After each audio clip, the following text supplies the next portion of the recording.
ಶಿವಮೊಗ್ಗದಲ್ಲಿ ಪಶು ವೈದ್ಯೆ ಸಮೀಕ್ಷಾ ಸಾವಿನ ವಿಚಾರಕ್ಕೆ ಸಂಬಂಧಪಟ್ಟಂತೆ ಡಾಕ್ಟರ್ ಸಮೀಕ್ಷಾ ರೆಡ್ಡಿ ಸಾವಿಗೆ ಅಸಲಿ ಕಾರಣ ಯಾರು, ಹಾಗಾದ್ರೆ ಯಾರು ಈ ಸಾವಿಗೆ ಕಾರಣ ಅನ್ನುವಂಥದ್ರ ಬಗ್ಗೆ ಪ್ರಶ್ನೆಗಳು ಹುಟ್ಕೊಳ್ತಾನೆ ಇದೆ.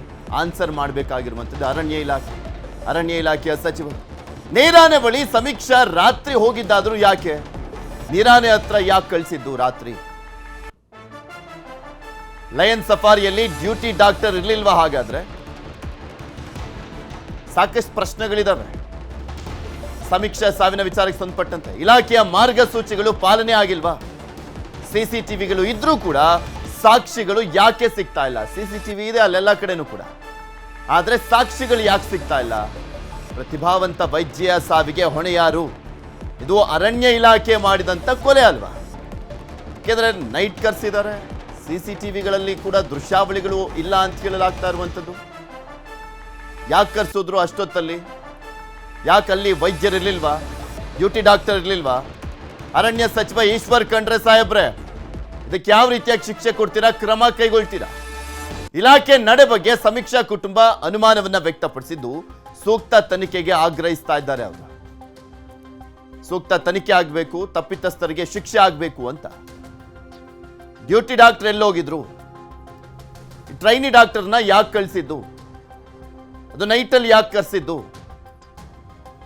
ಸಿಸಿಟಿವಿ ದೃಶ್ಯಾವಳಿಗಳಿಲ್ವಾ? ಡೆಲೀಟ್ ಮಾಡಲಾಗಿದೆಯಾ?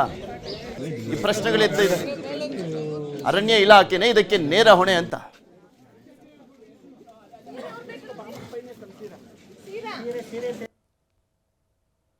ಅರಣ್ಯ ಸಚಿವರು ಉತ್ತರವನ್ನ ಕೊಡಬೇಕಾಗಿದೆ. ಏನ್ ಕ್ರಮ ಕೈಗೊಳ್ತಾರೆ ಅನ್ನುವಂಥದ್ದನ್ನ ಕೂಡ ನೋಡಬೇಕು. ದಿವ್ಯ ನಿರ್ಲಕ್ಷ್ಯ ಇದು ಅರಣ್ಯ ಇಲಾಖೆದು. ಹಾಗಾದ್ರೆ ಪ್ರವಾಸಿಗರ ಕತೆ ಏನು ಅಂತ ಸ್ವಲ್ಪ ಹೆಚ್ಚು ಕಮ್ಮಿ ಆದ್ರು. ಇದೇ ವಿಚಾರಕ್ಕೆ ಸಂಬಂಧಪಟ್ಟಂತೆ ಮೃತ ಸಮೀಕ್ಷಾ ರೆಡ್ಡಿ ಅವರ ಮಾವ ಮಾತನಾಡಿದ್ದಾರೆ. ಏನ್ ಹೇಳಿದ್ದಾರೆ ಕೇಳೋಣ. ಅವರ ಜಾಬ್ನ ಸೇಫ್ ಮಾಡ್ಕೊಳ್ಳೋದಕ್ಕೋ ಇಲ್ಲ ಅವ್ರು ಸೇಫ್ ಆಗಿರೋದಕ್ಕೆ ಅದು ಹೇಳ್ತಿದ್ದಾರೆ ಅಷ್ಟೇ. She is not the first day she is going almost from 1 week. Daily night ಅವಳೋಗಿ ಮಾನಿಟರ್ ಮಾಡ್ತಿದ್ದಾಳೆ. ಆಮೇಲೆ ಪ್ರೋಟೋಕಾಲ್ಸ್ ನಿಮ್ಗೆ ಗೊತ್ತಿರೋಂಗೆ ಭಾಳ ರೂಲ್ಸ್ ಐತೆ ಅದಕ್ಕೆ. She should go with 2 guards. ಮತ್ತು ಕೀ ತೆಗಿಬೇಕು ಅಂದ್ರೂ senior doctor should come and open that key. ಯಾವುದೂ ಇಲ್ಲ ಇಲ್ಲಿ. ಅವ್ರು ಸುಮ್ಮನೆ ಅವರು ಬೆಳಗ್ಗೆ ನಿಮ್ಮನ್ನು ಯಾವುದೋ ನ್ಯೂಸಲ್ಲಿ ನೋಡಿದೆ, ಅವರ ಸೀನಿಯರ್ ಡಾಕ್ಟ್ರು ಎಷ್ಟು ಆರಾಮಾಗಿ ಅವ್ನು ಹೇಳ್ತಿದ್ದಾನೆ ಅಂದರೆ ಅವ್ನಿಗೆ ಕನ್ಸರ್ನೇ ಇಲ್ಲ. ಒಂದು ಪ್ರಾಣ ಹೋಗಿದ್ದನ್ನ ಕನ್ಸರ್ನೂ ಇಲ್ಲ. ವಿ ಡಿಂಟ್ ಸೆಂಡ್, ನಮ್ಮ ಪರ್ಮಿಷನ್ ಇಲ್ಲದೆ ಹೋಗಿದ್ದಾಳೆ, ಬರ್ಡ್ಗೆ ಹೇಳಿದ್ವಿ ಅಂತ ಹೇಳ್ತಿದ್ದಾರೆ. ಆ್ಯಕ್ಚುಲಿ ಒಂದು ಹಿಪ್ಪೋಪೊಟಮಸ್ ಹತ್ರ ಹೋಗ್ಬೇಕಂದ್ರೆ ಭಾಳ ಪ್ರೊಸೀಜರ್ ಇದೆ. ಆ ಪ್ರೊಸೀಜರ್ಸ್ ಎಲ್ಲ ಬ್ರೇಕ್ ಮಾಡಿ ಇವಾಗ ಕೀ ಹೆಂಗೆ ಕೊಟ್ಟರು ಹೋಗ್ಲಿ ಗೇಟ್ ಓಪನ್ ಮಾಡೋದಕ್ಕೆ ಅವಳಿಗೆ? She's A trainee. ಕೀ ಹೆಂಗೆ ಕೊಟ್ಟರು ಅವರು ಮೇನಾಗಿ ಅಲ್ಲಿ ಹೋಗೋದಕ್ಕೆ? ಸೊ ಎಲ್ಲ ನೆಗ್ಲಿಜೆನ್ಸಿ, ಟೋಟ್ಲಿ ನೆಗ್ಲಿಜೆನ್ಸಿ. ನಿನ್ನೆ ನಮಗೆ ಅಲ್ಲಿ ಏನು ಮಾತಾಡೋಕ್ಕಾಗಲಿಲ್ಲ. ಅವ್ರ ತಪ್ಪನ್ನು ಮುಚ್ಕೊಳ್ಳಿಕ್ಕೆ ಈ ರೀತಿ? ಹೌದು, 100% ಸರ್. ಇಲ್ಲಾಂದರೆ ಟ್ರೈನಿಂಗ್ ಯಾರು ಸರ್ ಬಿಡ್ತಾರೆ ಹಿಪ್ಪೋಪೊಟಮಸ್ ಹತ್ರ? ಅವರ ಜಾಬ್ನ ಸೇಫ್ ಮಾಡ್ಕೊಳ್ಳೋದಕ್ಕೋ ಇಲ್ಲ ಅವ್ರು ಸೇಫ್ ಆಗಿರೋದಕ್ಕೆ ಅದು ಹೇಳ್ತಿದ್ದಾರೆ ಅಷ್ಟೇ. She is not the first day she is going almost from 1 week. Daily night ಅವಳೋಗಿ ಮಾನಿಟರ್ ಮಾಡ್ತಿದ್ದಾಳೆ.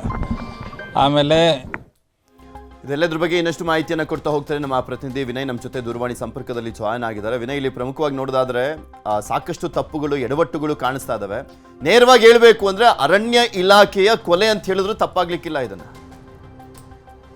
ಹೌದು ಪೃಥ್ವಿ, ಏನು ಅರಣ್ಯ ಇಲಾಖೆಯ ಸಾಕಷ್ಟು ತಪ್ಪುಗಳು ಇದೊಂದು ಪ್ರಕರಣದಿಂದ ಈಗ ಬೆಳಕಿಗೆ ಬರ್ತಾ ಇರೋದು. ಇದೊಂದು ರೀತಿಯಲ್ಲಿ ಕೊಲೆ ಅಂತಾನೆ ಹೇಳ್ಬೋದು. ಯಾಕಂದ್ರೆ ಆದಂತಹ ನೋವೇನಿದೆ, ಕುಟುಂಬಸ್ಥರಿಗೆ ನೋವು ಜೊತೆಗೆ ಒಂದಿಷ್ಟು ಅಲ್ಲಿಯ ನಿಯಮಗಳು, ಅಂದ್ರೆ ಅದರಲ್ಲೂ ಕೂಡ SOP ಪಾಲನೆ ಮಾಡದೇ ಇರೋದು ನೋಡ್ತಾ ಹೋದ್ರೆ ಇಲ್ಲಿ ಯಾರು ಇದಕ್ಕೆ ಹೊಣೆ ಅನ್ನೋದು ಒಂದು ಈಗ ಎಲ್ಲರೂ ಕೇಳ್ತಾ ಇರೋದು. ಒಟ್ನಲ್ಲಿ ಅಲ್ಲಿ ಇರುವಂತಹ ಏನು ಸಮೀಕ್ಷಾ ರೆಡ್ಡಿ ಅವರು ಅವತ್ತಿನ ದಿನ ಯಾಕೆ ಅಲ್ಲಿಗೆ ಹೋದ್ರು, ಯಾರ ಒತ್ತಡಕ್ಕೆ ಹೋದ್ರು ಅಥವಾ ಯಾರ ಆದೇಶದ ಮೇಲೆ ಹೋದ್ರು ಅನ್ನೋದಕ್ಕೆ ಪ್ರಶ್ನೆಗೆ ಯಾರ ಹತ್ರನೂ ಉತ್ತರ ಇಲ್ಲ. ಯಾಕಂದ್ರೆ ಏನು ED ಅವರು ಕಾರ್ಯನಿರ್ವಾಹಕ ಅಧಿಕಾರಿ ಏನಿದ್ದಾರೆ ಅವ್ರ ಹತ್ರ ಕೇಳಿದ್ರೆ ಅವರು ನಾನು ಯಾವುದೇ ರೀತಿಯ ಆದೇಶನ ಮಾಡಿಲ್ಲ ಅಂತ ಹೇಳ್ತಾರೆ. ಆದ್ರೆ ಕಾರನ್ನ ಕಳಿಸ್ತಾರೆ. ಏನು ಅವರ PG ಅಲ್ಲಿ ಇರುತ್ತೆ, ಆ PGಗೆ ಕಾರನ್ನ ಕಳಿಸಿ ಆಕೆಯನ್ನ ಕರ್ಸ್ಕೊಂಡು ಬರೋದಕ್ಕೆ ವ್ಯವಸ್ಥೆ ಮಾಡ್ತಾರೆ. ಆದ್ರೆ ಅಲ್ಲಿ SOP ಪಾಲನೆ ಯಾಕೆ ಆಗಿಲ್ಲ, ಕರ್ಸ್ಕೊಂಡು ಬರೋದಷ್ಟೇನಾ ಇವ್ರ ಕೆಲಸ ಅನ್ನೋ ಒಂದು ಪ್ರಶ್ನೆ ಉದ್ಭವ ಆಗುತ್ತೆ. ಯಾಕಂದ್ರೆ ಒಂದು ಪ್ರಾಣಿಗೆ ಚಿಕಿತ್ಸೆ ನೀಡುವ ಸಮಯದಲ್ಲಿ ಏನಿದೆ, ಆ ಸಮಯದಲ್ಲಿ SOP ಏನ್ ಹೇಳುತ್ತೆ ಅಂದ್ರೆ ಒಬ್ಬ ಅಂದ್ರೆ DFO ಮೇಲ್ಪಟ್ಟ ಅಧಿಕಾರಿ ಇರಬೇಕು, ಜೊತೆಗೆ 4 ಜನ ಸಿಬ್ಬಂದಿಗಳಿರ್ಬೇಕು. ಅದರಲ್ಲೂ ಕೂಡ ಮುಖ್ಯವಾಗಿ ಆ ಪ್ರಾಣಿಯನ್ನ ಕೇರ್ ಟೇಕ್ ಮಾಡುವಂತ ವ್ಯಕ್ತಿ ಇರ್ತಾನೆ, ಆತ ಅಲ್ಲಿ ಇರ್ಲೇಬೇಕು. ಜೊತೆಗೆ ಒಂದಿಷ್ಟು ಪಟಾಕಿಗಳಾಗಿರ್ಬೋದು, ಹಾಗೆ ವಾಟರ್ ಗನ್ನು, ಜೊತೆಗೆ ಡಾಟ್ ಗನ್ ಕೂಡ ಇರಬೇಕು. ಆದ್ರೆ ಯಾವುದೇ ರೀತಿಯ ಶಿಷ್ಟಾಚಾರ ಪಾಲನೆ ಮಾಡದೆ ಈಗ ಅಧಿಕಾರಿಗಳು ಈ ರೀತಿಯ ಕೆಲಸಗಳನ್ನ ವೈದ್ಯರಿಂದ ಮಾಡಿಸ್ಕೊಳ್ತಿದ್ರು ಅನ್ನೋ ಕೂಗು ಕೇಳಿ ಬರ್ತಾ ಇದ್ರು. ಜೊತೆಗೆ ಅವರು ಇದೇ ಮೊದಲ ಬಾರಿಗೆ ಅಲ್ಲಿಗೆ ಹೋಗಿಲ್ಲ, ಹಿಂದೆ ಕೂಡ ಹಲವಾರು ಬಾರಿ ಅಲ್ಲಿ ಹೋಗಿ ಆ ಪ್ರಾಣಿಯನ್ನ ಅಂದ್ರೆ ಅದರಲ್ಲೂ ಕೂಡ ನೀರಾನೆಯನ್ನ ಚಿಕಿತ್ಸೆಗೆ ಒಳಪಡಿಸಿದ್ದಾರೆ ಅನ್ನೋ ಒಂದು ಮಾತು ಕೇಳಿ ಬರ್ತಾ ಇರೋದು. ಒಟ್ಟಿನಲ್ಲಿ ಅಲ್ಲಿಗೆ ಅವತ್ತಿನ ದಿನ ಅವರ ಜೊತೆಗೆ ಅವರ PGಯ ಮಾಲೀಕೆ ಮತ್ತೆ ಅವರ 2 ಜನ ಅವರನ್ನ ಸೆಕ್ಯೂರಿಟಿಗೋಸ್ಕರ ಅಂದ್ರೆ ರಾತ್ರಿ ಹೊತ್ತು ಹೋಗುವ ಕಾರಣಕ್ಕಾಗಿ ಆಕೆಗೆ ಮಾಲೀಕರು ಕಳಿಸ್ಕೊಟ್ಟಿರಲ್ಲ. ಹಾಗಾಗಿ ಅವರೇ ಬಂದು ಆಕೆಯನ್ನ ಕರ್ಕೊಂಡು ಹೋಗೋದಕ್ಕೂ ಕೂಡ ಅವ್ರು ಬಂದಿದ್ದಾರೆ. ಅಷ್ಟು ಕನಿಷ್ಠ ಸೆಕ್ಯೂರಿಟಿ ಇರುವಂತಹ PG ಓನರ್ಗೆ ಇರುವಂತಹ ಸಾಮಾನ್ಯ ಜ್ಞಾನ ಯಾಕೆ ಈ ಅಧಿಕಾರಿಗಳಿಗೆ ಇಲ್ಲ ಅನ್ನೋ ಒಂದು ಪ್ರಶ್ನೆ ಈಗ ಹುಟ್ಟು ಬರ್ತಾ ಇರೋದು.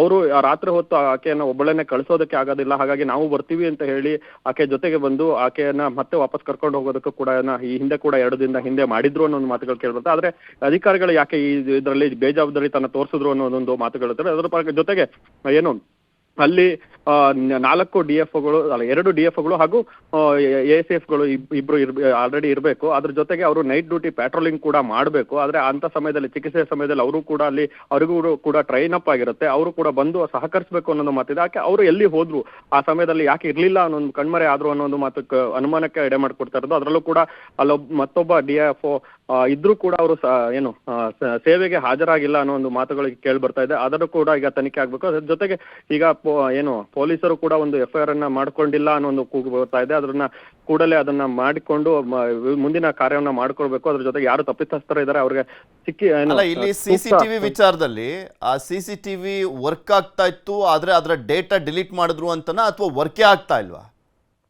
ಇದರಲ್ಲಿ ಅಧಿಕಾರಿಗಳ ಗೊಂದಲ ಪ್ರತಿ ಎದ್ದು ಕಾಣಿಸ್ತಾ ಇದೆ. ಯಾಕಂದ್ರೆ ಒಬ್ಬರು CCTV ಫುಟೇಜ್ಗಳು ಎರೇಸ್ ಆಗಿದೆ, ಅಲ್ಲಿ ವರ್ಕ್ ಆಗ್ತಿರ್ಲಿಲ್ಲ, ಅಲ್ಲಿಗೆ ಕರೆಂಟ್ ಸಪ್ಲೈ ಇರ್ಲಿಲ್ಲ ಅನ್ನೋ ಕೆಲವರು ಹೇಳಿದ್ರೆ, ಇಲ್ಲ ವರ್ಕ್ ಆಗ್ತಾ ಇತ್ತು, ಅದನ್ನ ಪೊಲೀಸ್ನವರು ಅದರ ಹಾರ್ಡ್ ಡಿಸ್ಕ್ ಅನ್ನ ತಗೊಂಡು ಹೋಗಿದ್ದಾರೆ ಅಂತ ಹೇಳ್ತಾ ಇದ್ದಾರೆ.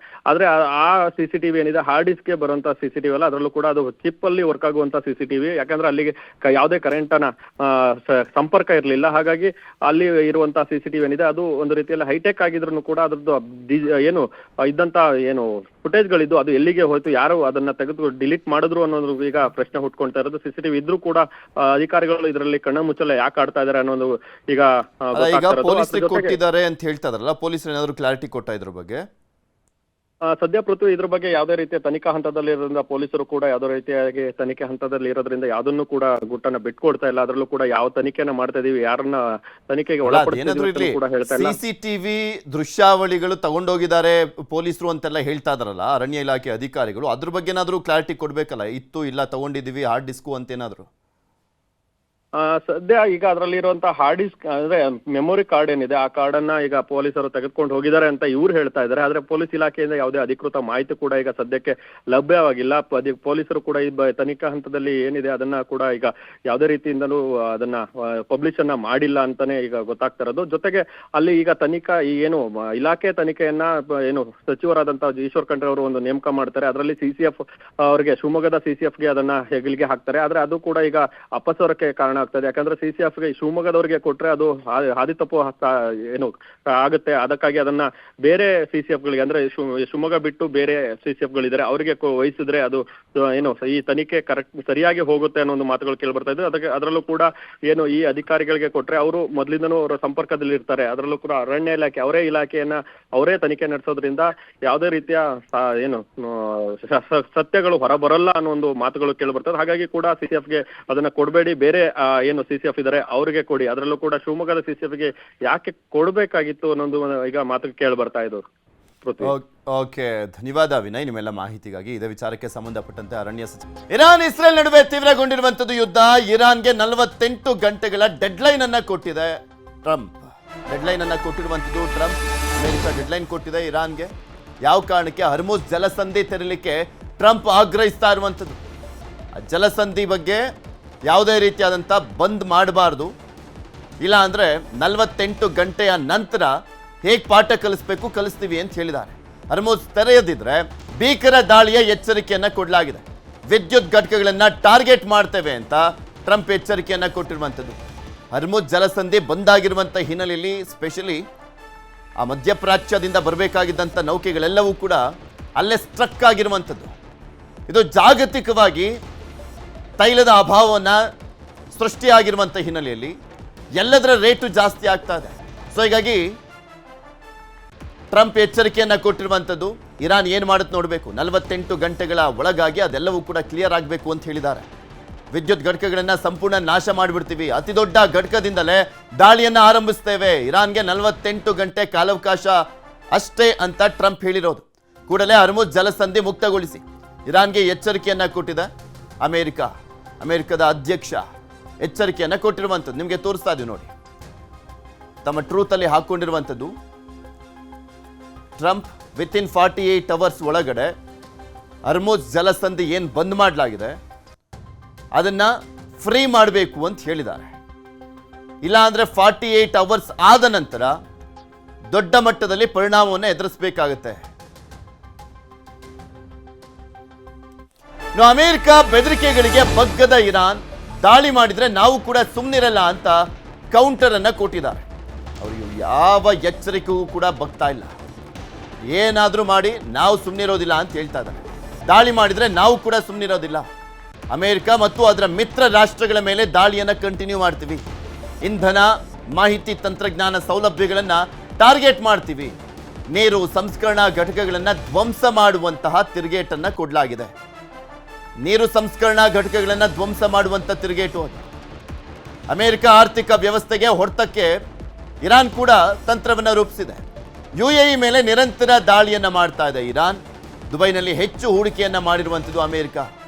ಅದನ್ನು ಟಾರ್ಗೆಟ್ ಮಾಡಿಬಿಟ್ಟು ದಾಳಿ ಆಗ್ತದೆ. ಅತಿ ಹೆಚ್ಚು ಕ್ಷಿಪಣಿಗಳು ಎಲ್ಲಿ ಹೋಗಿದ್ದು ಅಂದರೆ ಇಸ್ರೇಲ್ಗಿನ್ನ ಜಾಸ್ತಿ UAEಗೆ. ಕಳೆದ 22 ದಿನಗಳಲ್ಲಿ 1714 ಡ್ರೋನ್ ದಾಳಿ ಮಾಡಲಾಗಿದೆ ಇರಾನ್ನಿಂದ UAE ಮೇಲೆ. ಅಮೆರಿಕ ಆರ್ಥಿಕತೆಗೆ ಪೆಟ್ಟು ನೀಡುವಂಥ ತಂತ್ರ ಇದರಲ್ಲಿ ಪ್ರಮುಖವಾಗಿ. ಪ್ರೆಷರ್ ಇನ್ನಷ್ಟು ಕ್ರಿಯೇಟ್ ಆಗಲಿ ಅನ್ನುವಂಥ ಕಾರಣ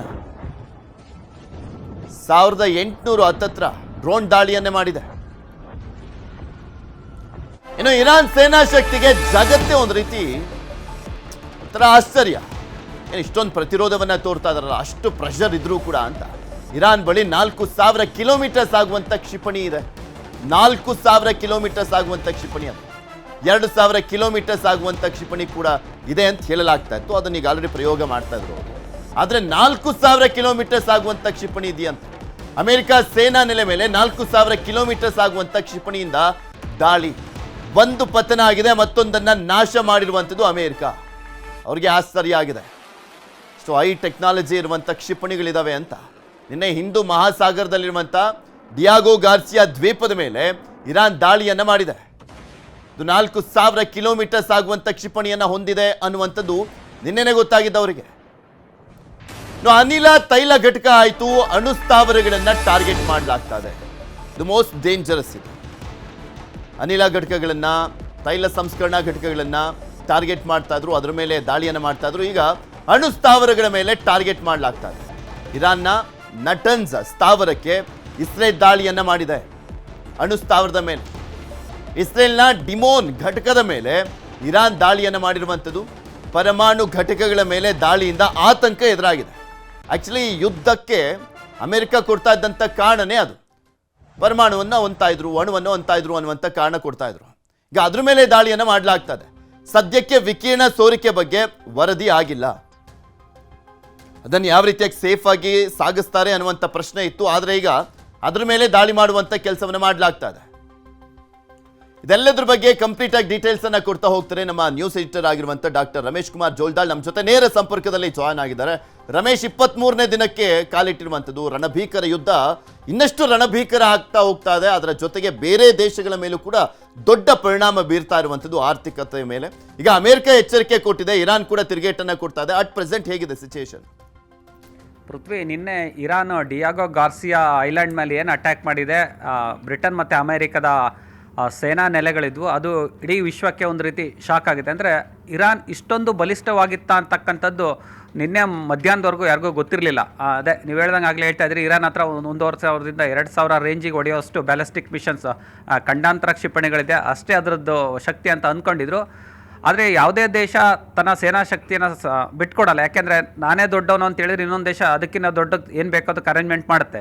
ಫಾರ್ ಎಕ್ಸಾಂಪಲ್ ಈಗ ಇರಾನ್ ಹತ್ರ 4,000 ಕಿಲೋಮೀಟರ್ ರೇಂಜಿಗೆ ಇಟ್ಟು ಹೊಡೆಯುವಂಥ ಬ್ಯಾಲಿಸ್ಟಿಕ್ ಮಿಷನ್ ಇದೆ ಅಂತ ಬೇರೆ ದೇಶಗಳಿಗೆ ಏನಾದರೂ ಗೊತ್ತಾದರೆ, ಶತ್ರು ರಾಷ್ಟ್ರಗಳಿಗೆ, ಅವ್ರದ್ದು ಮಿಲಿಟ್ರಿಯನ್ನು ಇನ್ನೊಂದಿಷ್ಟು ಡೆವಲಪ್ಮೆಂಟ್ ಮಾಡ್ಕೊತವೆ. ಸೊ ಬ್ಯಾಲಿಸ್ಟಿಕ್ ಮಿಷನ್ನ ಇವರು 4,000 ರೇಂಜಿಗಿದ್ರೆ ಅವರು 6,000 ರೇಂಜಿಗೆ ಮಾಡ್ಕೋಬೋದು. ಇಡೀ ವಿಶ್ವದಲ್ಲಿ ನೋಡೋದಾದರೆ ಅಮೇರಿಕಾದ ಹತ್ರನೇ ಹೈಯೆಸ್ಟು ಟಾರ್ಗೆಟ್ ಇಟ್ಟು ಹೊಡೆಯುವಂಥ ಬ್ಯಾಲಿಸ್ಟಿಕ್ ಮಿಷನ್ಸ್ಗಳು ಇರ್ತಕ್ಕಂಥದ್ದು. ಅದು ಅಮೇರಿಕದಿಂದ 12,000ದಿಂದ 12,500 ಕಿಲೋಮೀಟರ್ ರೇಂಜಿಗೆ ಹೊಡೆಯುವಂಥ ಖಂಡಾಂತರ ಕ್ಷಿಪಣಿಗಳಿದೆ. ಅದು ಬಿಟ್ಟರೆ ಈಗ ಗೊತ್ತಾಗಿದ್ದೇನು ಅಂದರೆ ಈಗ ಇರಾನ್ ಹತ್ರ 4,000 ಕಿಲೋಮೀಟರ್ ರೇಂಜಿಗೆ ಹೊಡೆಯುವಂಥ ಇದೆ ಅಂತ. ಅಂದರೆ ಈಗ ಡಿಯಾಗೋ ಗಾರ್ಸಿಯಾ ಏನು ಐಲ್ಯಾಂಡ್ ಇದೆ, ಐಲ್ಯಾಂಡ್ ಸೆಂಟ್ರಿಕ್ ಆಗಿದೆ, ಪೆಸಿಫಿಕ್ ಮಹಾಸಾಗರ ಮತ್ತು ಹಿಂದೂ ಮಹಾಸಾಗರ ಸೆಂಟ್ರಿಕ್ ಆಗಿರೋದ್ರಿಂದ ಅಮೇರಿಕ ಏನು ಬೇರೆ ಬೇರೆ ದೇಶಗಳಲ್ಲಿ ತನ್ನ ಸೇನಾ ನೆಲೆಗಳನ್ನು ಇಟ್ಕೊಂಡಿದೆ. ಸೊ ಎಲ್ಲದಕ್ಕೂ ಹೆಲ್ಪ್ ಆಗುವಂಥ ಒಂದು ಸೆಂಟ್ರ್ ಪಾಯಿಂಟ್ ಅದು. ಹಾಗಾಗಿ ಆ ದ್ವೀಪವನ್ನು ಟಾರ್ಗೆಟ್ ಮಾಡಿ ಇರಾನ್ ಹೊಡೆದಿರ್ತಕ್ಕಂಥದ್ದು. ಬಹುಮುಖ್ಯವಾಗಿ ಗಲ್ಫ್ ರಾಷ್ಟ್ರಗಳಿಗೆ ಸುತ್ತ ಇರ್ತಕ್ಕಂಥದ್ದು ಅಮೇರಿಕಕ್ಕೊಂದು ಪ್ಲಸ್ ಪಾಯಿಂಟು. ಸೊ ಅಲ್ಲೆಲ್ಲ ತನ್ನ ಸಾಮ್ರಾಜ್ಯವನ್ನು ವಿಸ್ತರಣೆ ಮಾಡಿಸ್ಕೊಳ್ಳೋದಕ್ಕೆ ಮತ್ತು ತೈಲ ಖರೀದಿ ಆಗಿರ್ಬೋದು, ಅಥವಾ IT-BT ಸೆಕ್ಟರ್ಗಳಿರ್ಬೋದು, ಅಥವಾ ಬೇರೆ ತನ್ನ ವ್ಯಾಪಾರ ವಹಿವಾಟಿಗೆ ಏನೇನು ಅನುಕೂಲ ಬೇಕೋ ಅದನ್ನೆಲ್ಲ ಅನುಕೂಲಕ್ಕೆ ತಕ್ಕಂತೆ ಬಳಸಿಕೊಳ್ಳಲು ಸೇನೆಯನ್ನು ಇಟ್ಕೊಳ್ತಕ್ಕಂಥದ್ದು ಅಮೇರಿಕ. ಸೊ ಆ ಕಾರಣಕ್ಕಾಗಿ ಇರಾನ್ ನಿನ್ನೇನು ಡಿಯಾಗೋ ಗಾರ್ಸಿಯಾ ಐಲ್ಯಾಂಡ್ನ ಟಾರ್ಗೆಟ್ ಮಾಡಿ ಹೊರತಕ್ಕಂಥದ್ದು. ಇದು ಅಮೇರಿಕಕ್ಕೆ ಒಂದು ರೀತಿ ಶಾಕ್ ಆಗಿದೆ. ನಿನ್ನೆ ಬೆಳಗ್ಗೆ ಟ್ರಂಪ್ ಒಂದು ಟ್ರೂತಲ್ಲಿ ಟ್ವೀಟ್ ಮಾಡಿದರು, ಒಂದು ಪೋಸ್ಟ್ ಮಾಡಿದರು, ಏನು ಯುದ್ಧವನ್ನು ವೈಂಡ್ ಅಪ್ ಮಾಡುವಂಥ ಟೈಮ್ ಬರ್ತಾ ಇದೆ. ಅಂದರೆ ನಾವು ಸ್ಟೆಪ್ ಬೈ ಸ್ಟೆಪ್ಪು ಇರಾನ್ನ ಹೊಡಿತಾ ಬರ್ತಾ ಇದ್ವಿ. ಬಹುತೇಕ ನಗರಗಳೆಲ್ಲ ನಾಶ ಆಗಿದೆ. ಟೆಹರಾನಲ್ಲೇ ಸುಮಾರು 1,500 ಜನ ಸತ್ತಿರೋಂತಕ್ಕಂಥ ಸುದ್ದಿ ಇದೆ. ಒಂದು ರೀತಿಯಲ್ಲಿ ಏನಾಗುತ್ತೆ ಅಂದರೆ ಏನೋ ಗ್ಯಾಸ್ ಬಂಕರ್ಗಳೇನಿದ್ದು ಅದರ ಉತ್ಪಾದನೆಯನ್ನು ಕಡಿಮೆ ಮಾಡಿದ್ವಿ, ಗ್ಯಾಸ್ ಬಂಕರ್ ಹೊಡೆದಾಕ್ತಿದ್ವಿ ಅಂತ ಹೇಳಿದರು. ಮತ್ತು ತೈಲ ನಿಕ್ಷೇಪಗಳೇನಿದೆ ಅದಗಳನ್ನ ಉಳಿಸಿ ಮಾಡ್ತಾ ಇದ್ವಿ ಅಂತ ಹೇಳಿದರು.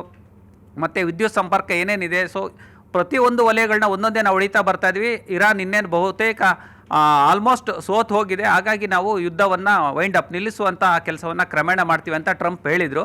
ಆ ಸ್ಟೇಟ್ಮೆಂಟ್ ಹೊರಗೆ ಬಂದಾದಮೇಲೆ ಇರಾನ್ ಈ ರೀತಿ ನಿನ್ನೆ ಅಟ್ಯಾಕ್ ಮಾಡ್ತಕ್ಕಂಥ, ಅಂದರೆ ನಾವು ಯುದ್ಧವನ್ನು ನಿಲ್ಲಿಸುವಂಥ ಏನೋ ಪ್ರಮೇಯನೇ ಇಲ್ಲ, ನಾವು ಗಲ್ಫ್ ರಾಷ್ಟ್ರಗಳಲ್ಲಿ ನಿಮ್ಮದು ಎಲ್ಲೆಲ್ಲಿ ನೀವು ಆಧಿಪತ್ಯ ಸ್ಥಾಪಿಸಿದ್ರೆ ಅಲ್ಲೆಲ್ಲ ನಾವು ಬಿಡಲ್ಲ, ಹೊಡಿತೀನಿ ಅಂತಕ್ಕಂಥದ್ದು IGRC ಹೇಳಿರ್ತಕ್ಕಂಥದ್ದು. ನಿನ್ನೆಲ್ಲ ವಿದೇಶಾಂಗ ವಕ್ತಾರರು ಕೂಡ ಇದೇ ಮಾತನ್ನು ಹೇಳಿದ್ದಾರೆ. ಅಂದರೆ ನೀವು ನಮ್ಮನ್ನು ಕೆಣಕಿದ್ರೆ ಎಷ್ಟು ಪ್ರಮಾಣದಲ್ಲಿ ಕೆಣಕ್ತೀರೋ ನಾವು ಅಷ್ಟೇ ಪ್ರಮಾಣದಲ್ಲಿ ತಿರುಗೇಟು ಕೊಡ್ತೀವಿ ಅಂತಕ್ಕಂಥದ್ದು. ಸೊ ಬೆಳಗ್ಗೆ ಕೂಡ ಹೇಳಿದರೆ, ಏನು ಅಮೇರಿಕದ ನೀರು ಸಂಸ್ಕರಣಾ ಏನಿದೆ ನೀರು ಸಂಸ್ಕರಣಾ ಘಟಕಗಳು ಅದ್ರ ಮೇಲೆ ದಾಳಿ ಮಾಡ್ತೀವಿ, ನಿಮ್ಮ ಆರ್ಥಿಕ ವ್ಯವಹಾರಗಳೇನಿದೆ ಅದನ್ನು ಬಂದ್ ಮಾಡುವಂತಹ ಕೆಲಸ ಮಾಡ್ತೀವಿ ಅಂತಕ್ಕಂಥದ್ದು ಇರಾನ್ ಎಚ್ಚರಿಕೆ ಕೊಟ್ಟಿರ್ತಕ್ಕಂಥದ್ದು. ಇದು ಒಂದು ರೀತಿ ಅಮೇರಿಕಕ್ಕೆ ಶಾಕ್ ಆಗಿದೆ. ಅಂದರೆ ಯುದ್ಧ ಇನ್ನೇನು ಮುಗೀತು, ನಾವು ಕಂಪ್ಲೀಟ್ ಮಾಡ್ತೀವಿ ಅನ್ನೋಂಥ ಟೈಮಲ್ಲಿ ಇರಾನ್ ಈ ರೀತಿ ಅಟ್ಯಾಕ್ ಮಾಡ್ತಕ್ಕಂಥದ್ದು ಅಮೇರಿಕಕ್ಕೆ ಒಂದು ರೀತಿ ಸಹಿಸ್ಕೊಳ್ಳೋಕೆ ಆಗ್ತಾಯಿಲ್ಲ ಪೃಥ್ವಿ. ಇದು ಎಷ್ಟು ದಿನದವರೆಗೆ ಈ ರೀತಿ ನಡೆಯುತ್ತೆ ಅನ್ನೋದು ಒಂದು ರೀತಿ ಯಕ್ಷ ಪ್ರಶ್ನೆ ಆಗಿದೆ. ಯಾಕೆಂದರೆ ಸುಮ್ಮನಿದ್ದ ಇರಾನು ನಿನ್ನೆ ತೋರಿಸಿರೋ ಶಕ್ತಿ ಇದೆಯಲ್ಲ, ಅದು ಒಂದು ರೀತಿ ಶಾಕ್ ಆಗಿದೆ. ಹಾಗಾಗಿ ನ್ಯಾಟೋ ರಾಷ್ಟ್ರಗಳಿರ್ಬೋದು, ಏನೋ ಟ್ರಂಪ್ ಕೇಳ್ತಾ ಇದ್ದಾರೆ ನ್ಯಾಟೋ ರಾಷ್ಟ್ರಗಳು ನಮ್ಗೆ ಸಪೋರ್ಟಿಗೆ ಬರಬೇಕು. ನಾನು ನ್ಯಾಟೋದಲ್ಲಿದ್ದರೆ ಒಂದು ರೀತಿ ಏನೋ ಪೇಪರ್ ಟೈಗರ್ ಇದ್ದಂಗೆ ನ್ಯಾಟೋ ನಾನು ಇಲ್ಲದೆ ಹೋದ್ರೆ ಅಂತಕ್ಕಂಥದ್ದು ಟ್ರಂಪ್ ಹೇಳ್ತಾ ಇದ್ರು. ಎಲ್ಲ ವಿಚಾರಗಳೇನಾಗುತ್ತೆ ಅಂದರೆ ಒಂದು ರೀತಿ ವಿಶ್ವಸಂಸ್ಥೆ ಗಮನಕ್ಕಿದ್ರೂ ಕೂಡ ಒಂದು ರೀತಿಯೆಲ್ಲ ಸೈಲೆಂಟ್ ಆಗಿರುವಂಥ ಪ್ರಯತ್ನ ನಡೀತಿದೆ ಯುದ್ಧವನ್ನು ನಿಲ್ಲಿಸೋದಕ್ಕೆ. ಗಲ್ಫ್ ರಾಷ್ಟ್ರಗಳಿರ್ಬೋದು, ಪೂರ್ವ ಏಷ್ಯಾ ರಾಷ್ಟ್ರಗಳಿರ್ಬೋದು, ಯುರೋಪಿಯನ್ ಒಕ್ಕೂಟಗಳಿರ್ಬೋದು, ಯಾವುದೇ ರಾಷ್ಟ್ರಗಳು ಕೂಡ ಅಮೇರಿಕಾ ಯುದ್ಧಕ್ಕೆ ಎಂಟ್ರಿ ಆಗಿದೆ ಅನ್ನೋ ಒಂದೇ ಕಾರಣಕ್ಕೂ ಕೂಡ ಎಂಟ್ರಿ ಆಗ್ತಿಲ್ಲ. ಈವನ್ ರಷ್ಯಾ ಮತ್ತು ಚೈನಾ ಕೂಡ ಒಂದು ರೀತಿ ಏನೋ 23ನೇ ದಿನ ಆದರೂ ಕೂಡ ಕಾದು ನೋಡೋ ತಂತ್ರದಲ್ಲೇ ಇದ್ದಾವೆ. ಮುನ್ನುಗ್ಗುವಂತಹ ಯಾವುದೇ ಲಕ್ಷಣಗಳು ಕಾಣಿಸ್ತಿಲ್ಲ ಪೃಥ್ವಿ. ಬೆಂಗಳೂರಿನ ನಿರಾಶ್ರಿತರ ಆಶ್ರಮಗಳಿಗೆ ಯುದ್ಧದ ಎಫೆಕ್ಟ್ ತಟ್ಟಿದೆ. ನಿರಾಶ್ರಿತರ ಆಶ್ರಮಗಳಿಗೆ ಪೂರೈಕೆ ಆಗದ ಸಿಲಿಂಡರ್. ಉಳ್ಳಾಳ ಬಳಿ ಇರುವಂಥ ನಿರಾಶ್ರಿತರ ಆರೈಕೆ ಕೇಂದ್ರ, ಅಲ್ಲಿಗೆ ಸಿಲಿಂಡರ್ ಪೂರೈಕೆ ಆಗ್ತಾರೆ. ಅವಕ್ಕೆಲ್ಲ ಫಸ್ಟ್ ಪ್ರಿಯಾರಿಟಿ ಕೊಡಬೇಕು. ಪ್ರಿಯಾರಿಟಿ ಕೊಟ್ಬಿಟ್ಟು ಸಿಲಿಂಡರ್ ಸಪ್ಲೈ ಮಾಡಬೇಕು. 80 ವರ್ಷ ಮೇಲ್ಪಟ್ಟಂಥವರಿಗೆ ಬಿಸಿ ನೀರು ಕೂಡ ಕೊಡ್ಲಿಕ್ಕೆ ಆಗ್ತಾ ಇಲ್ಲ. ವಾರಕ್ಕೆ 2 ಕಮರ್ಷಿಯಲ್ ಗ್ಯಾಸ್ ಅಗತ್ಯ ಇದೆ, ಈಗ ಅದು ಸಿಗ್ತಾ ಇಲ್ಲ. ನೋಡಿ, ಇನ್ನು ಗ್ಯಾಸ್ ಟ್ರಬಲ್ ಶುರುವಾಗಿ 10 ದಿನ ಆಗಿದೆ. ಆದರೆ ಆಲ್ರೆಡಿ ಮೊದಲ ದಿನದಿಂದಲೇ ಯಾವ ರೀತಿಯಾದಂಥ ಸಂಕಷ್ಟ ಅನುಭವಿಸ್ತಾ ಇದೆ ಭಾರತ ಎಲ್ಲರಿಗೂ ಗೊತ್ತಿರುವಂಥದ್ದೇ. ಅಂದರೆ ಫಸ್ಟ್ ಪ್ರಿಯಾರಿಟಿ ಅಂತ ಇಟ್ಕೊಂಡಿದ್ದಂಥ ಈಗ ಆಸ್ಪತ್ರೆಗಳಾಗಿರ್ಬೋದು, ಎಮರ್ಜೆನ್ಸಿ ಅನ್ನುವಂಥದ್ದು ಯಾವುದಕ್ಕೆಲ್ಲ ನೀಡಿದೆ ಅಂಥದಕ್ಕೆ ಪೂರೈಕೆ ಮಾಡ್ತೀವಿ ಅಂತ ಹೇಳಿದರು. ಆಶ್ರಮಗಳಿಗೂ ಕೂಡ ಪೂರೈಕೆ ಮಾಡುವಂಥ ಕೆಲಸ ಆಗಬೇಕಾಗಿದೆ. ಗ್ಯಾಸ್ ಏಜೆನ್ಸಿ ಅವರಿಂದ ಗ್ಯಾಸ್ ಪೂರೈಕೆ ಆಗ್ತಾ ಇಲ್ಲ. ಈ ಆಶ್ರಮದಲ್ಲಿ 80 ಜನ ನಿರಾಶ್ರಿತರಿದ್ದಾರೆ. ನಿರಾಶ್ರಿತರಿಗೆ ಊಟ ಕೊಡಲಿಕ್ಕೆ ಆಗದಂಥ ಪರಿಸ್ಥಿತಿ ಇದೆ. ಗ್ಯಾಸ್ ಏಜೆನ್ಸಿ ಅವರಿಗೆ ಕರೆ ಮಾಡಿದರೆ ನೋ ರೆಸ್ಪಾನ್ಸ್, ಸ್ವಿಚ್ ಆಫ್ ಇದೆ, ನಾಟ್ ರೀಚಬಲ್ಲು, ಆನ್ಲೈನಲ್ಲೂ ಕೂಡ ಬುಕ್ ಆಗ್ತಾ ಇಲ್ಲ, ಸರ್ವರ್ ಡೌನ್. ಸಂಕಷ್ಟದಲ್ಲಿ ಉಳ್ಳಾಳದ ನಿರಾಶ್ರಿತರ ಆರೈಕೆ ಕೇಂದ್ರ. ಸ್ಪಂದಿಸುವಂತೆ ಕೆಲಸ ಮಾಡಬೇಕಾಗಿದೆ. ಮೊನ್ನೆ ನಾವು ತೋರಿಸ್ತಾ ಇದ್ವಿ ದಾವಣಗೆರೆಯಲ್ಲೂ ಕೂಡ, ಅಲ್ಲಿನ ಜಿಲ್ಲಾಧಿಕಾರಿಗಳೇ ಸ್ವತಃ ಇನಿಷಿಯೇಟ್ ತಗೊಂಡು ಅಲ್ಲಿಗೆ ಸಿಲಿಂಡರ್ ಕಳಿಸ್ಕೊಡುವಂತೆ ಕೆಲಸವನ್ನೇ ಮಾಡಿದರು. ಇದು ವೃದ್ಧಾಶ್ರಮ ಅದು. ಸೇಮ್ ಇದು ಕೂಡ ಅದೇ ಪರಿಸ್ಥಿತಿ. 80 ಜನ ಇದ್ದಾರೆ ಪಾಪ. ನಾವು ಸುಮಾರು 75 ಜನ ಇದ್ದೀವಿ. ಈ ನಡುವೆ ಒಂದು ಸುಮಾರು 10 ಡೇಸಿಂದ ನಮಗೆ ಗ್ಯಾಸ್ದು ಭಾಳ ಸಮಸ್ಯೆ ಆಗಿಬಿಟ್ಟಿದೆ. ನಮಗೆ ಗ್ಯಾಸು ಸಿಗ್ತಾ ಇಲ್ಲ. ಮತ್ತು 75 ಜನಕ್ಕೆ 3 ಟೈಮು ಖಂಡಿತ ಅಡುಗೆ ಮಾಡಲೇಬೇಕಾಗ್ತದೆ. ಸೌದೆ ಒಲೆ ಯೂಸ್ ಮಾಡೋಣ ಅಂತ ಹೇಳಿದ್ರೆ ಅನ್ಫಾರ್ಚುನೇಟ್ಲಿ ಇವಾಗ ಮಳೆ ಬಂದು ಸೌದೆ ಎಲ್ಲ ಬೇರೆ ನೆನೆದೋಗ್ಬಿಟ್ಟಿದೆ. ಸೊ ನಮಗೆ ಅಡುಗೆ ಮಾಡೋದು, ಊಟ ಮಾಡೋದು ಭಾಳ ಕಷ್ಟ ಆಗ್ತಾಯಿದೆ. ಸೊ ಇದನ್ನು ನಾನು ಏನಕ್ಕೆ ಹೇಳ್ತಾ ಇದ್ದೀನಿ ಅಂದರೆ, ಇದು ಎಲ್ಲರಿಗೂ ತಿಳಿಸಿದ್ದನ್ನು, ಮತ್ತು ನಮಗೆ ಗ್ಯಾಸ್ ಸಹಾಯ ಸ್ವಲ್ಪ ಮಾಡಿ ಅಂತ ದಯವಿಟ್ಟು ಕೇಳ್ಕೊಳ್ತೀನಿ. ಇನ್ನು ಸದ್ಯ ಆಶ್ರಮದ ಚಿತ್ರಣ ಹೇಗಿದೆ ಈ ಬಗ್ಗೆ ನಮ್ಮ ಪ್ರತಿನಿಧಿ ಪ್ರಗತಿ ಶೆಟ್ಟಿ ಅಲ್ಲಿನ ಸಿಬ್ಬಂದಿಯನ್ನು ಮಾತನಾಡಿಸಿದ್ದಾರೆ. ಏನು ಹೇಳಿದ್ದಾರೆ ಕೇಳೋಣ. ಗ್ಯಾಸ್ನ ಅಭಾವ ಆಶ್ರಮಗಳಿಗೂ ಕೂಡ ತಟ್ಟಿರುವಂಥದ್ದು. ಸದ್ಯ ನಾನೀಗ ಆರೈಕೆ ನಿರಾಶ್ರಿತರ ಕೇಂದ್ರದಲ್ಲಿದ್ದೀನಿ. ಸರ್ ಹೇಳಿ, ಎಷ್ಟು ಸಮಸ್ಯೆ ಆಗ್ತಾ ಇದೆ ನಿಮಗೆ ಗ್ಯಾಸ್ ಇಲ್ಲದೆ, ಏನು ಹೇಳ್ತೀರಾ? ಖಂಡಿತ ಮೇಡಮ್. ಏನಂತ ಹೇಳಿದ್ರೆ, ನೀವು ನೋಡಿರ್ಬೋದು, ವೃದ್ಧಾಶ್ರಮ ಅಂತ ಹೇಳಿದ್ರೆ ಮನೆಯಲ್ಲಿ ಅವರ ಕುಟುಂಬದವರೇ ಕರ್ಕೊಂಬಂದು ಆಶ್ರಮಕ್ಕೆ ಬಿಡ್ತಾರೆ. ಆದರೆ ನಮ್ಮಲ್ಲಿರೋರು ಕಂಪ್ಲೀಟು ಯಾವುದೇ ಒಂದು ಸರ್ಕಾರದ ಅನುದಾನ ಇಲ್ಲದೇ ಮನೆಯವ್ರು ಯಾರು ಮನೆಯವ್ರು ಯಾರು ನೋಡ್ಕೊಳ್ಳೋಕ್ಕಾಗ್ದೇ ಅವ್ರನ್ನ ಹೊರಗಡೆ ಬಿಟ್ಟಿರ್ತಾರಲ್ಲ, ಅಂಥವ್ರನ್ನ ರೆಸ್ಕ್ಯೂ ಮಾಡಿ ಕರ್ಕೊಂಡು ಬಂದು ಅವ್ರಿಗೆ ಉಚಿತವಾಗಿ ಊಟ, ಬಟ್ಟೆ, ಟ್ರೀಟ್ಮೆಂಟು, ಮೆಡಿಸನ್ನ ಕೊಟ್ಬಿಟ್ಟು ನೋಡ್ಕೊತಾ ಇದ್ದೀವಿ. ನೀವು ನೋಡ್ತಾ ಇರ್ಬೋದು, ನಮ್ಮ ಆಶ್ರಮದಲ್ಲಿ ಸುಮಾರು 80ಕ್ಕೂ ಹೆಚ್ಚು ಜನ ಇದ್ದಾರೆ. ಎಲ್ಲರೂ ವಯಸ್ಸಾಗಿರೋರು ಇರೋದ್ರಿಂದ ಅವರೆಲ್ಲರೂ ಕಾಯಿಲೆಯಿಂದ ಇರೋರು ಅವರೆಲ್ಲರೂ ಒಂದಲ್ಲ ಒಂದು ಕಾಯಿಲೆಯಿಂದ ಬಳಲ್ತಾ ಇರ್ತಾರೆ. ಅವ್ರಿಗೆ ಟೈಮ್ ಟು ಟೈಮ್ ಮೆಡಿಸನ್ ತೊಗೋಬೇಕಾಗತ್ತೆ. ಅವ್ರು ಟೈಮ್ ಟು ಟೈಮ್ ಮೆಡಿಸನ್ ತೊಗೋಬೇಕು ಅಂತ ಹೇಳಿದ್ರೆ ಅವ್ರು ಟೈಮ್ ಟು ಟೈಮ್ ಊಟ ಮಾಡಬೇಕಾಗತ್ತೆ. ಏನಂತ ಹೇಳಿದ್ರೆ, ಇವಾಗ 3 ಟೈಮ್ ಊಟ ಅಂತ ಹೇಳಿದ್ರೆ, ಒಂದು 80 ಜನ ಅಂತ ಹೇಳಿದ್ರೆ 3 ಟೈಮ್ ಊಟ ಅಂತ ಹೇಳಿದ್ರೆ ದಿನಕ್ಕೆ 250 ಜನಕ್ಕೆ ಊಟ ಮಾಡಿದಷ್ಟು, ಒಂದು ಸ್ಮಾಲ್ ಫಂಕ್ಷನ್ ಮಾಡಿದಷ್ಟು ಆಗುತ್ತೆ. ಏನಂತ ಹೇಳಿದ್ರೆ, ಇವಾಗ ಇಷ್ಟು ದಿನ ಹೆಂಗೋ ನಡ್ಕೊಂಡು ಹೋಗ್ತಾ ಇತ್ತು. ಇವಾಗ ಆಲ್ ಆಫ್ ಸಡನ್ ಈ ಥರ ಒಂದು ಗ್ಯಾಸ್ ಸಮಸ್ಯೆ ಆದ್ದರಿಂದ ತುಂಬ ಕಷ್ಟ ಆಗ್ತಾಯಿದೆ. ನಮ್ಮ ಆಶ್ರಮದಲ್ಲಿ ಎಲ್ಲೂ ಸೌದೆ ಒಲೆಯಲ್ಲೂ ಅಡುಗೆ ಮಾಡೋದಕ್ಕೆ ಜಾಗ ಇಲ್ಲ. ಅದರಿಂದ ಹೊರಗಡೆ ರೋಡಲ್ಲೇ ಒಂದು ಸೌದೆ ಒಲೆನ ರೆಡಿ ಮಾಡಿ ಅಲ್ಲಿ ಡೈಲಿ ಊಟನ ಮಾಡಿ ಇಲ್ಲಿ ಸರ್ವ್ ಮಾಡ್ತಾ ಇದ್ದೀವಿ. ಇವಾಗ ಏನಾಗ್ತಾಯಿದೆ, ಒಂದು 3-4 ದಿನದಿಂದ ಮಳೆ ಬೇರೆ ಬರ್ತಾ ಇರೋದ್ರಿಂದ ಸೌದೆ ಕೂಡ ಒದ್ದೆ ಆಗ್ತಾಯಿದೆ. ಅಲ್ಲಿ ಮೇಲ್ಗಡೆಯಿಂದ ಮಳೆ ಬಂದಾಗ ಅಡುಗೆ ಮಾಡೋದಕ್ಕಾಗಲ್ಲ. ಅದೇನು ಶೀಟ್ದು ಏನು ಬಿಲ್ಡಿಂಗ್ ಇಲ್ಲ, ರೋಡ್ ಆದ್ದರಿಂದ ಅಲ್ಲಿ ಮಳೆ ಬರುತ್ತೆ. ವಾರದಲ್ಲಿ ಎಷ್ಟು ಗ್ಯಾಸ್ ಬೇಕಾಗುತ್ತೆ ನಿಮಗೆ? ಎಷ್ಟು ದಿನಕ್ಕೆ ಒಂದ್ಸಲ ಗ್ಯಾಸ್ ಖಾಲಿ ಆಗುತ್ತೆ? ವಾರದಲ್ಲಿ ಇವಾಗ 2 ಗ್ಯಾಸು, ಇವಾಗ ಪ್ರೆಸೆಂಟ್ ಬಂದುಬಿಟ್ಟು ವಾರಕ್ಕೆ 2 ಗ್ಯಾಸ್ ಬೇಕಾಗ್ತಾಯಿತ್ತು. ನಮ್ಮ ಆಶ್ರಮಕ್ಕೆ ರೆಗ್ಯುಲರ್ಲಿ ಒಬ್ಬರು ಗ್ಯಾಸ್ ಸಪ್ಲೈನ ಮಾಡ್ತಾಯಿದ್ರು. ಅವ್ರಿಗೆ ಈ ಥರ ಸಮಸ್ಯೆ ಆದಮೇಲೆ ಕಾಲ್ ಮಾಡ್ತಾಯಿದ್ದೀವಿ. ಅವ್ರ ಕಾಲ್ಗೂ ರೆಸ್ಪಾನ್ಸ್ ಮಾಡ್ತಾಯಿಲ್ಲ. ಮತ್ತು ಒಂದಿಷ್ಟು ಜನ ಗ್ಯಾಸ್ ಕೊಡೋರ ಹತ್ರನೂ ವಿಚಾರಿಸ್ತಾ ಇದ್ದೀವಿ. ಎಲ್ಲರ ಹತ್ರ ಅದೇ ಹೇಳ್ತಾ ಇದ್ದಾರೆ, ಗ್ಯಾಸ್ ಇಲ್ಲ ನಮ್ಮ ಹತ್ರ, ಅದು ಕೊಡೋದಕ್ಕೆ ಗ್ಯಾಸ್ ಸ್ಟಾಕ್ ಇಲ್ಲ ಅಂತ ಇದ್ದಾರೆ. ಎಲ್ಲರಿಗೂ ಕೇಳ್ಕೊಳ್ಳೋದು ಏನಂತ ಹೇಳಿದ್ರೆ, ಈ ಒಂದು ಸಮಸ್ಯೆ ಆದಷ್ಟು ಬೇಗ ಬಗೆಹರಿಲಿ. ಕಮರ್ಷಿಯಲ್ ಗ್ಯಾಸ್ನಲ್ಲಿ ಆಗ್ತಾ ಇರುವಂತಹ ವ್ಯತ್ಯಯ ಸರಿ ಹೋಗಬೇಕು. ಅದು ಯಾವಾಗ ಸರಿ ಹೋಗುತ್ತೋ ಆಗ ಇವರಿಗೆ ಗ್ಯಾಸ್ ಸಪ್ಲೈ ಆಗುತ್ತೆ. ಅದಕ್ಕೂ ಮುಂಚೆ ಯಾರಾದರೂ ಇವರಿಗೆ ದೊಡ್ಡ ಮನಸ್ಸಿನಿಂದ ಗ್ಯಾಸ್ ಸಪ್ಲೈ ಮಾಡ್ತಾರಾ ಇಲ್ವಾ ಅನ್ನೋದನ್ನ ಕಾದು ನೋಡಬೇಕಾಗಿದೆ. ವಿಡಿಯೋ ಜರ್ನಲಿಸ್ಟ್ ಎಡ್ವಿನ್ ಜೊತೆ ಪ್ರಗತಿ ಶೆಟ್ಟಿ, ನ್ಯೂಸ್ 18 ಬೆಂಗಳೂರು. ಪ್ಲಾಸ್ಟಿಕ್ ಕೈಗಾರಿಕೆಗಳ ಮೇಲೆ ಯುದ್ಧದ ಎಫೆಕ್ಟ್ ಆಗ್ತಿದೆ. ಕಮರ್ಷಿಯಲ್ ಸಿಲಿಂಡರ್ಗಳ ಪೂರೈಕೆ ಕೊರತೆ ಹಿನ್ನೆಲೆಯಲ್ಲಿ ಸಾಕಷ್ಟು ಪರಿಣಾಮ ಬೀರ್ತಾ ಇರುವಂಥದ್ದು. ಕೋಲಾರದಲ್ಲಿ ಪ್ಲಾಸ್ಟಿಕ್ ಕೈಗಾರಿಕೆಗಳಿಗೆ ಸಂಕಷ್ಟ ಎದುರಾಗಿದೆ. ಸಾಕಷ್ಟು ಕೈಗಾರಿಕೆಗಳು ಬಂದ್ ಆಗ್ತಾ ಇದಾವೆ. ಅವರಿಗೆ LNG ಕೂಡ ಸಿಗ್ತಾ ಇಲ್ಲ, ಮತ್ತು ಒಂದು ಕಡೆ ಕಮರ್ಷಿಯಲ್ ಗ್ಯಾಸು ಕೂಡ ಸಿಗ್ತಾ ಇಲ್ಲ. ಎಲ್ಲದರಿಂದ ಸಂಕಷ್ಟ ಅನುಭವಿಸ್ತಾ ಇದ್ದಾರೆ. ಟಮಕ ಕೈಗಾರಿಕಾ ಪ್ರದೇಶದಲ್ಲಿರುವಂಥ ಸಣ್ಣ ಕೈಗಾರಿಕೆಗಳು, ವಾಟರ್ ಟ್ಯಾಂಕ್ ನಿರ್ಮಾಣ ಮಾಡ್ತಾ ಇದ್ದಂಥ ಫ್ಯಾಕ್ಟರಿಗಳು ಬಂದ್ ಆಗಿದ್ದಾವೆ. ಗ್ಯಾಸ್ ಟ್ರಬಲ್ನಿಂದಾಗಿ ವಾಟರ್ ಟ್ಯಾಂಕ್ ನಿರ್ಮಾಣ ಮಾಡ್ತಾ ಇದ್ದಂತಹ ಫ್ಯಾಕ್ಟರಿಗಳು ಬಂದಾಗಿರೋದು. ಪ್ರತಿದಿನ 5ರಿಂದ 6 ಸಿಲಿಂಡರ್ಗಳ ಅವಶ್ಯಕತೆ ಇರುವಂಥ ಫ್ಯಾಕ್ಟರಿ ಅದು. ಗ್ಯಾಸ್ ಸಿಗದೆ ಉತ್ಪಾದನೆ ನಿಲ್ಲಿಸಿರುವಂಥದ್ದು ಕೈಗಾರಿಕೆಗಳು. ಕೃಷಿ ಪರಿಕರಗಳನ್ನು ತಯಾರಿಸಿ ಕೈಗಾರಿಕೆಗಳಿಗೂ ಕೂಡ ಹೊಡೆತ ಬೀಳ್ತಾ ಇದೆ. ಕೃಷಿ ಪರಿಕರಗಳನ್ನು ತಯಾರಿಸುವಂಥ ಕೈಗಾರಿಕೆಗಳಿಗೂ ಹೊಡೆತ ಬೀಳ್ತಾ ಇರುವಂಥದ್ದು. ಸ್ಥಗಿತಗೊಳ್ತಾ ಇರುವಂಥದ್ದು ಡ್ರಿಪ್ ಪೈಪ್ ಉತ್ಪಾದನಾ ಕೈಗಾರಿಕೆಗಳು. ಡ್ರಿಪ್ ಪೈಪ್ ಉತ್ಪಾದನಾ ಕೈಗಾರಿಕೆಗಳಿದಾವಲ್ಲ, ಅವು ಕೂಡ ಸ್ಥಗಿತಗೊಳ್ತಾ ಇದೆ. ಕಚ್ಚಾ ವಸ್ತುಗಳ ಪೂರೈಕೆ ಸ್ಥಗಿತ ಆಗಿದೆ. ತಯಾರಿಕೆಗೆ ಬೇಕಾಗಿದ್ವಲ್ಲ ಕಚ್ಚಾ ವಸ್ತುಗಳು, ಅದರ ಪೂರೈಕೆ ಕೂಡ ಸ್ಥಗಿತ ಆಗಿದೆ. ಈಗ ಒಂದಲ್ಲ ಒಂದು ರೀತಿಯಲ್ಲಿ ಹೊಡೆತ ಬೀಳ್ತಾನೇ ಹೋಗ್ತಾ ಇದೆ ಗ್ಯಾಸ್ ಎಮರ್ಜೆನ್ಸಿಯಿಂದ. ಇದೇ ವಿಚಾರಕ್ಕೆ ಸಂಬಂಧಪಟ್ಟಂತೆ ಅಲ್ಲಿನ ಮಾಲೀಕರು ಮಾತನಾಡಿದ್ದಾರೆ. ಏನು ಹೇಳಿದ್ದಾರೆ ಕೇಳೋಣ. ಸಮಸ್ಯೆ ಆಗ್ತಾಯಿದೆ, ತುಂಬ ತೊಂದರೆ ಆಗ್ತಾಯಿದೆ. ಯಾವುದೇ ಒಂದು ವಾರ 15 ದಿನದಿಂದ ಸಿಲಿಂಡರ್ಗಳು ಕರೆಕ್ಟಾಗಿ ಪೂರೈಕೆ ಆಗ್ತಾಯಿಲ್ಲ. ಹಾಗಾಗಿ ಯಾವುದೇ ಪದಾರ್ಥಗಳು ತಯಾರು ಮಾಡೋಕ್ಕಾಗ್ತಾಯಿಲ್ಲ. ಕಚ್ಚಾ ಪದಾರ್ಥಗಳು ಬರ್ತಾಯಿಲ್ಲ. ಕಚ್ಚಾ ಪದಾರ್ಥಗಳು ಬರದೇ ಇರೋದ್ರಿಂದ ಇರೋರ ಹತ್ರ ತುಂಬ ಬೆಲೆ ಜಾಸ್ತಿ ಆಗಿದೆ. ಆ ಬೆಲೆಯಿಂದ ನಾವು ಮಾರಾಟ ಮಾಡೋಕ್ಕಾಗ್ತಾಯಿಲ್ಲ. ಹಾಗಾಗಿ ನಿಲ್ಲಿಸಿದ್ದೀವಿ. 4ರಿಂದ 5 ಸಿಲಿಂಡ್ರ್ ಮೇಲೆ ಮಿನಿಮಮ್ ಬೇಕು. ಹಾಗಾಗಿ ಅದ್ರ ಪೂರೈಕೆ ಆಗ್ತಾಯಿಲ್ಲ. ಬರೀ ಡೊಮೆಸ್ಟಿಕ್ ಮಾತ್ರ ಬರ್ತಾಯಿದೆ, ಕಮರ್ಷಿಯಲ್ ಅಂತೂ ಇಲ್ಲವೇ ಇಲ್ಲ. ನಿಲ್ಲಿಸೇ ಬಿಡಬೇಕು, ಲಾಸ್ ಅಲ್ಲ, ಇದೇ ಮಾಡೋದಕ್ಕಾಗಲ್ಲ. ನಿಲ್ಲಿಸ್ಬೇಕು.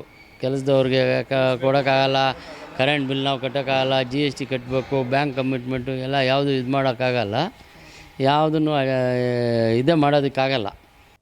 ಮಾಡಲಿಕ್ಕೆ ಬೇಕಾಗಿರೋವಂಥ ವರ್ಜಿನ್ ಮೆಟ್ರಲ್ಲು ಸರಿಯಾಗಿ ಸಪ್ಲೈ ಇಲ್ಲ. ಆ್ಯಕ್ಚುಲಿ ವರ್ಜಿನ್ ಮೆಟ್ರಲ್ ಮುಂಚೆ ಇದ್ದಿದ್ದ ರೇಟ್ಗೆ ಇವಾಗ ಅಂದಾಜು ಸಿಕ್ಕಾಪಟ್ಟೆ ಜಾಸ್ತಿ ಆಗಿದೆ. 110-120 ರೂಪಾಯಿ ಸಿಗ್ತಾಯಿದ್ದು ಮೆಟ್ರಲ್ ಇವತ್ತು 195-200 ರೂಪಾಯಿ ತನಕ ಹೋಗಿದೆ. ಸೊ ಅದು ರೇಟ್ ಜಾಸ್ತಿ ಆದರೆ ಮಾಡೋಂಥ ಪ್ರಾಡಕ್ಟ್ ಮೇಲೆ ಕೂಡ ಅದು ಎಫೆಕ್ಟ್ ಆಗುತ್ತೆ ಅದು. ಸೊ ಹಂಗಾಗಿ ಇಲ್ಲಿ ಬರೋ ರೈತರಿಗೆ ಏನಾಗ್ತಾಯಿದೆ ಅಂದರೆ 1-2 ತಿಂಗಳು ಮುಂಚೆ ತೊಗೊಂಡೋಗಿರೋಂಥ ಮೆಟ್ರಿಯಲ್ ರೇಟು ರೈತರಿಗೆ ಜ್ಞಾಪಕ ಇರ್ತದೆ. ಬಟ್ ಆ ಬಿಲ್ಲು ಮತ್ತು ಅದೇ ರೇಟು ಕೊಡಿ ಅಂತ ಬರ್ತಾರೆ. ನಾವು ಆದಷ್ಟು ಸಾಧ್ಯವಾದಷ್ಟು ಕನ್ವೀನಿಯನ್ಸ್ ಮಾಡ್ತೀರಿ, ಈ ಥರ ಹಿಂಗೆ ಅಂತ ತಿಳಿಸಿ ಹೇಳ್ತೀರಿ. ಕೆಲವರು ಒಪ್ಪಿ ತೊಗೊಂಡೋಗೋವಂಥವ್ರು ತೊಗೊಂಡೋಗ್ತಾರೆ, ಕೆಲವರು ತೊಗೊಂಡು ಹೋಗ್ತಾ ಇಲ್ಲ. ಯಾಕೆಂದರೆ ಇದು ವ್ಯವಸಾಯಕ್ಕೆ ಬಳಸುವಂಥದ್ದು ಮಲ್ಚಿಂಗ್ ಪೇಪರ್ ರೇಟು ಜಾಸ್ತಿ ಆಗಿದೆ. ಈಗ ಹೋದ ತಿಂಗಳಲ್ಲಿ ಸುಮಾರು ಒಂದು 180 ರೂಪಾಯಿ 185 ರೂಪಾಯಿ ಕೆಜಿ ಇದ್ದಿದ್ದು ಇವತ್ತು ಒಳ್ಳೆ ಕ್ವಾಲಿಟಿದು 230-240 ರೂಪಾಯಿ ತನಕ ಹೋಗಿದೆ. PVC ಪೈಪ್ಸು ಅಷ್ಟೇ, ಅವರು ವ್ಯವಸಾಯಕ್ಕೂ ಜಾಸ್ತಿ ಡ್ರಿಪ್ಪಿಗೆ ಮಾಡೋವಂಥದ್ದು ಅದು ಬಳಸೋವಂಥದ್ದು, ಅದು ಕೂಡ ಸಿಕ್ಕಾಪಟ್ಟೆ ರೇಟ್ ಜಾಸ್ತಿ ಆಗಿದೆ.